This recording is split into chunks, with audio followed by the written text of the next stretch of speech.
Alright, finally got a little bit of time to start working on this MD just a little bit. So preliminary looks at it made me pretty hopeful, because obviously it's pretty faded and cruddy on the outside, but as far as injectors, cylinder head, where I've sprayed it off, I sprayed everything down the day I got it with WD-40 to give me any kind of chance of getting anything loose. And I mean, either it's been restored at some point or just nobody's ever taken it apart. Because I mean, there's no witness marks on any of the bolt heads. I mean, maybe that temp sensor's been off. So like I said, I'm assuming it's been restored at some point, or it's just an old original tractor that sat in a shed forever. But no cracks or welds in the head. I know these do kind of have problems where they will split. I don't see anything. When I got it, lever was pulled back in the diesel position, so I was hopeful that those decompression valves were in good shape. All I've done to it so far, I've started taking the bolts off, but I knew it was locked up, so I took the spark plugs out so I could start soaking them with some penetrant, just to see if I'd get lucky. But that never works out for me, but figured it's at least worth a try. I moved the lever to the gasoline setting so those valves open so the penetrant can go down, and I discovered that the valves are stuck in the can't really see it in there. The valves are stuck in the down position, so even if I do get the motor spinning, I'm pretty much guaranteed I got to pull it apart anyway, even though I'm not super confident that I will be able to get it free. But figured just start with the basics, see if I can get it spun free. I'm going to pull the intake, pull the exhaust. The exhaust had a bunch of crud down in there. Another awful, not hopeful sign. The exhaust was off of it, but it did have a piece of wood over it, and it was in a shed for a while, but it did sit outside the last year or two. So who knows, a year or two might have been 10 years. It's hard to tell.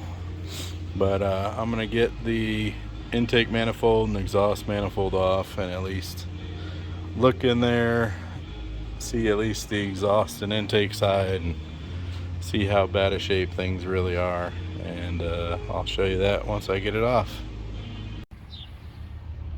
All right, so not exactly the result I was looking for. I did get the freaking intake and exhaust off, and they don't look super horrible, but that exhaust was completely filled with mud daubers from about half of the log portion of the manifold down.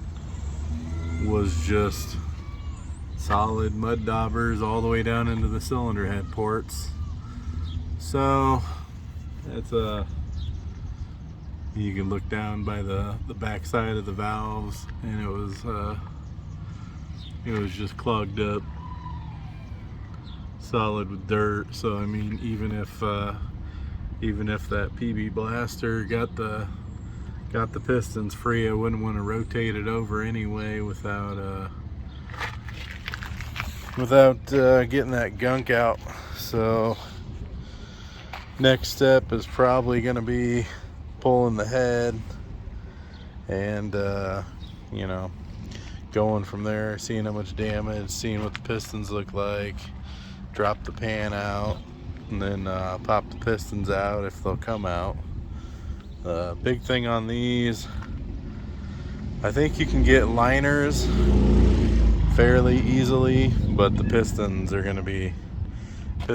rings are going to be the main thing. So, and of course the cylinder head on these, if there's issues with it, or it's cracked, or the valves are trashed or bent, there's just a lot of variables. So I did find another one of these engines on Marketplace, and it was pretty dang cheap, so I will probably pick that up just to have the spare parts. So maybe between the two I can make one. I do believe the other engine is free, and the guy wasn't sure if it was out of a WD6 or a WD9. A WD9 would be a bigger displacement, so that would be cool. At least it'd be a little more powerful, a little more torquey. But obviously, until I get there and look at it and see what the